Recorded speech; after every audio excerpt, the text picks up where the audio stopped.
কাচ্চি বিরিয়ানি খাওয়ার জন্য আর বাইরে যেতে হবে না। আমার রেসিপিতে খুব সুন্দর করে তাড়াতাড়ি ঘরোয়া পদ্ধতি বানিয়ে ফেলুন কাচ্চি বিরিয়ানি একদম ঘরের মধ্যে।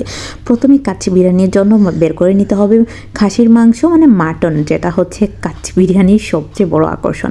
তো সেটা আমি টক দই দিয়ে ম্যারিনেট করে রেখেছিলাম। নর্মাল যে মশলা দিয়ে আমরা মাংস রান্না করি সেই মশলা দিয়ে প্রেশার কুকারে তাড়াতাড়ি করে রান্না করে ফেলেছি যাতে তাড়াতাড়ি হয়ে যায়। এটা ঝটপট পদ্ধতিতে কিন্তু খুব তাড়াতাড়ি আপনি বানিয়ে নিতে পারবেন। কড়াই বসিয়ে দিলাম, কড়াইয়ের মধ্যে বেশ খানিকটা পেঁয়াজ দিয়ে দিলাম। আর আমি সব কিছু রান্নাই কিন্তু সরিষার তেলে করি, আপনারা জানেন। তো সরিষার তেলের মধ্যে সুন্দর করে চালগুলো ভেজে নিলাম পেঁয়াজ দিয়ে। আমি কিন্তু আমার মতো করেই রান্না করে দেখাচ্ছি এবং আমি আমার মতো করেই কাচ্চি বিরিয়ানি যেভাবে বানাই সেটাই অসম্ভব সুস্বাদু হয়, খুবই ভালো হয় এবং খুবই হেলদি। এটা খেলে আপনার কোনো সমস্যা হবে না। কিন্তু বাজারের কাচ্চি দেখবেন এত ফ্লেভারফুল হয়, দেখে মনে হয় যে অনেকগুলো খাইতে পারবো, কিন্তু 2-3 বার খাওয়ার পরে আর খাওয়ার ইচ্ছে হয় না। কিন্তু আমি যেভাবে বানাচ্ছি সেভাবে বানালে আপনার এক নিমিষেই 2-3 প্লেট খেতে পারবেন আর খুবই ভালো লাগবে। যাই হোক, এরকম সুন্দর কাচ্চি বিরিয়ানি বানানোর জন্য চালটা পারফেক্টলি একটু ভেজে নিতে হবে। আর চালটা আগে একটু ভিজিয়ে রাখবেন যাতে হচ্ছে চালটা ঝরঝরে হয়। চালটা ভিজিয়ে রাখলে কিন্তু আসলেই অনেক ঝরঝরে হয়। এটা প্রথমে বিশ্বাস করতাম না, আমি ইনস্ট্যান্ট চাল ধুয়ে তারপর বসিয়ে দিতাম, কিন্তু আমি একটু ভিজিয়ে রাখার পরে দেখতাম যেমন ঝরঝরে হয়, যেমন তাড়াতাড়িও হয়ে যায়।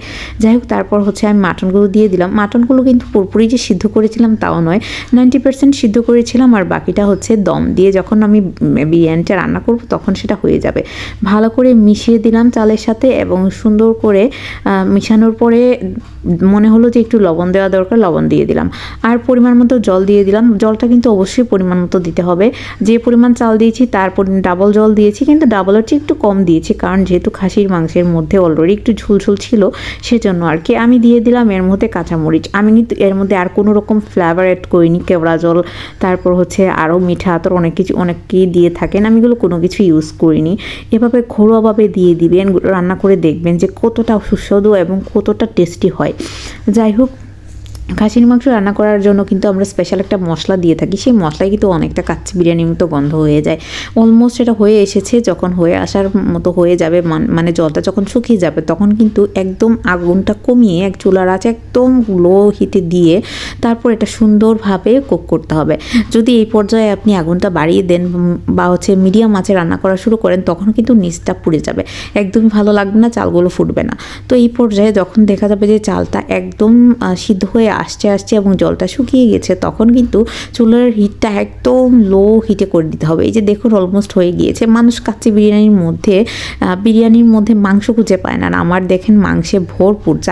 চালের পরিমাণটা খুবই কম, যেহেতু আমার হাজব্যান্ড অনেক বেশি খাসির মাংস খেতে পছন্দ করেন, সেজন্য আমি বেশি খাসির মাংস দিয়ে কাচ্চি বিরিয়ানিটি বানিয়েছি। তো দেখুন আমি প্লেটটা রেডি করে নিচ্ছিলাম।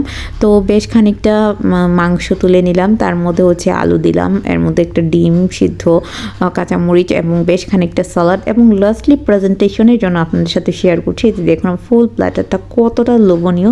এটা কি কখনো আপনি রেস্টুরেন্টে গেলে পাবেন? অবশ্যই না, রেস্টুরেন্ট আপনাকে গুনে গুনে 1-2 পিস দিবে। যাই হোক, লাস্টলি প্লেটটা যখন গুছিয়ে সাজিয়ে নিলাম, তারপর খেতে বসবো। যদিও এতটা আমি খাইনি, তারপর জাস্ট আপনাদের দেখানোর জন্য নিয়ে বসলাম। আমার পেঁয়াজ কলি তো আমার সবসময় লাগে।